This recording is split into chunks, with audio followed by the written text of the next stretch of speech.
César Litvin es tributarista y CEO del estudio Lisicki, Litvin y Asociados. Es uno de los tipos que más sabe de impuestos en la Argentina. César, buen día. Gracias por atendernos. Buen día, Jorge, un gusto saludarlo. No, por favor, gracias por el madrugón. Eh, esta semana me llamó la atención, pude conversar con alguien vinculado a la industria del tabaco y me dijo que el 80% de lo que cuesta un atado de cigarrillo es impuestos. Sí, efectivamente, porque este tipo de productos tiene un impuesto para desmotivar, un impuesto muy alto, como las bebidas alcohólicas, que tiene doble efecto, un efecto recaudatorio, obviamente, y también un efecto para desmotivar este tipo de consumos. Esto en todas partes del mundo se utiliza este tipo de impuestos selectivos que tengan un doble efecto, recaudatorio y desmotivador.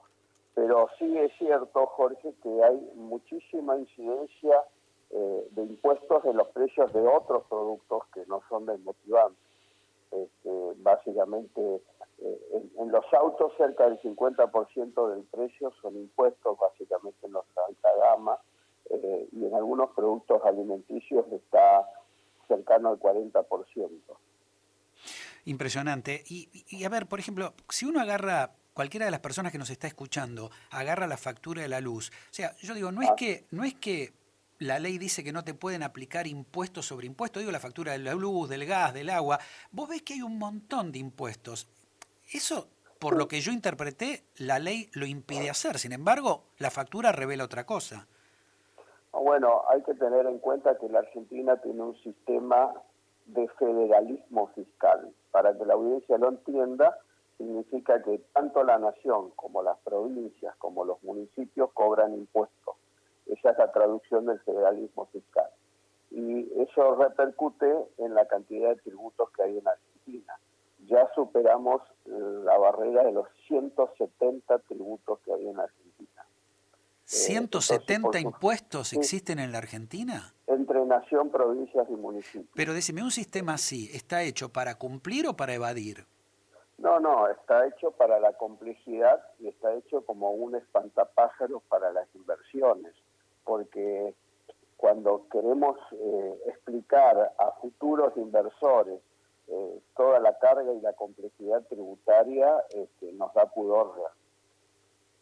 Qué bárbaro. Cuando, cuando lo tenemos que enseñar a los alumnos en la facultad, bueno, yo soy profesor en la UBA, realmente también genera una complejidad muy importante tratar de explicar todos los Pero, ¿cómo haces tributos para internos. aprenderte la manera de liquidar o entender 170 impuestos? Y vos me decís que son más Sí, de 170.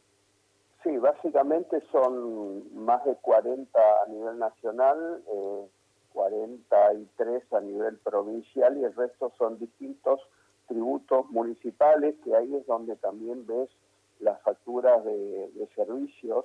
Muchos de ellos tienen tributos municipales Claro, porque, y por que están ejemplo, discriminados. si vos tenés una factura de luz, y lo que dice al final para pagar 500 pesos, ¿cuánto efectivamente corresponde al servicio que usaste? ¿Y cuánto es de impuesto? De esos 500.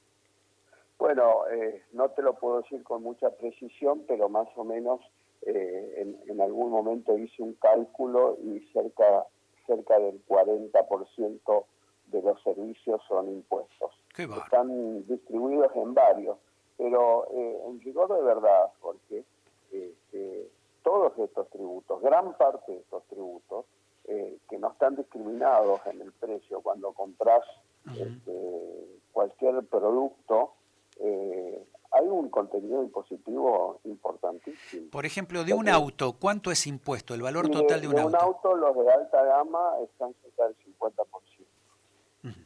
Eh, Hay impuestos que alguna vez nos dijeron que venían por un ratito, ganancias, el cheque y después se quedaron. Y Bueno, está, justamente ganancias nació en el año 1932 con otro nombre, se llamaba impuesto a los réditos, y era un impuesto de emergencia por única vez también por un año, desde el año 1932.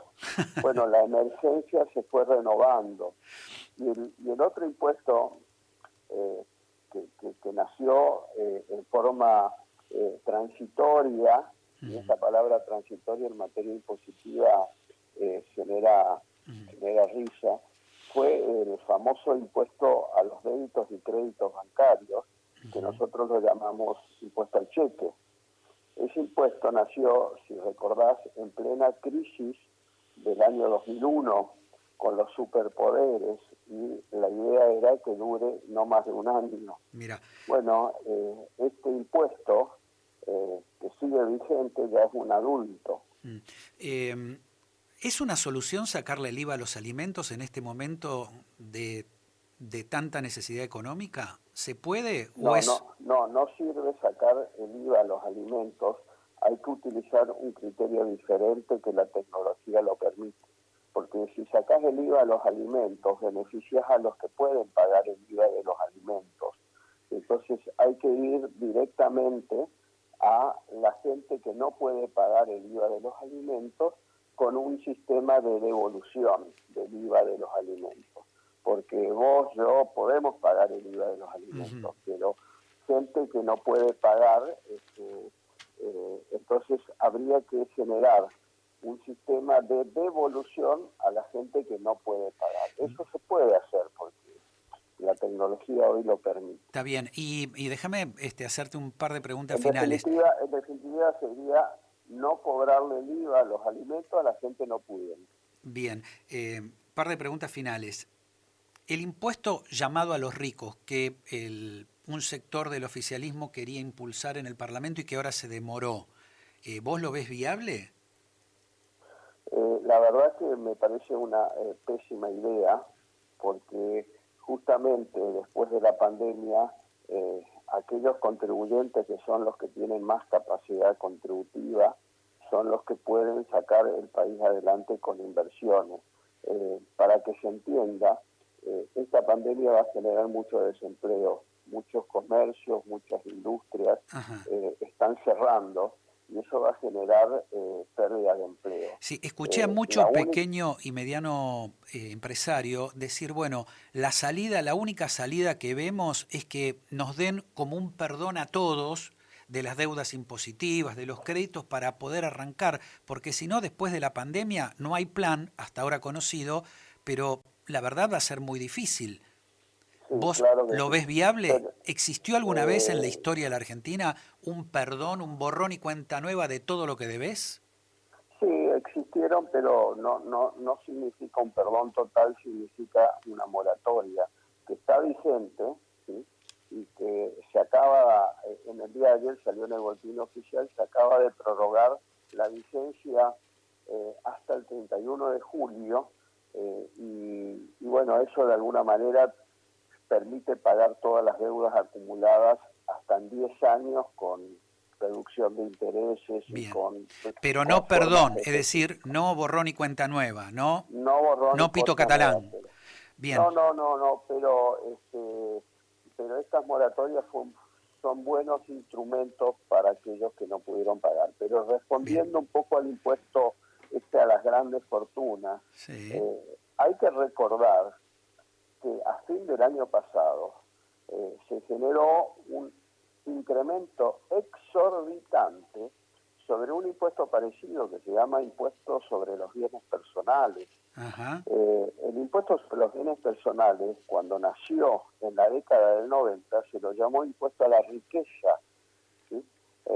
Hoy pagan este impuesto, entre comillas, a la riqueza, aquellos que tienen bienes por más de 2 millones de pesos. Sí, sí. Y también otra situación realmente extraña es el supuesto impuesto a la riqueza o a la ganancia presunta, es decir, lo que la AFIP estima que vos vas a ganar, y hay gente que tiene que pagar ese impuesto teniendo la fábrica cerrada, con lo cual vos decís, pero ¿de dónde sale ese cálculo? ¿Entendés? Claro, bueno, ese impuesto a la ganancia mínima presunta ya fue derogado después que la jurisprudencia lo vapuleó, porque era un absurdo ese tributo de considerar que siempre cualquier actividad tiene una ganancia mínima presunta. Y esa ganancia mínima presunta era un 10% de los activos, que en muchos casos daban pérdida, Ujú. entonces la jurisprudencia lo ha derogado. Pero quiero cerrar bien el tema de las grandes fortunas, Sí, porque en la Argentina este impuesto a la riqueza, a los bienes personales, que está vigente en la década del 90, a fin del año pasado tuvo un incremento del 0,25% que estaba vigente el año fiscal anterior al 2,25%. O ujú. sea, 9 veces más se incrementó este impuesto. Entonces, poner otro nuevo impuesto a las grandes fortunas, ya pasamos los 170 tributos, ¿cuántos más queremos tener? ¿200 tributos? César, ¿te puedo Este, pedir un favor? eh, sí. Para acá, que son las 8:30 de la mañana y quiero seguir feliz el domingo. Para acá. bueno, Te mando paro un acá. abrazo, pero la verdad celebro haberte podido conocer en esta entrevista porque la explicás muy sencilla, muy claro, una situación que en la Argentina la recontrarretuercen para que no la entendamos y así nos sigue agregando algún que otro impuesto más a los que ya César Litvin nos dicen existen Déjame 170. cerrar con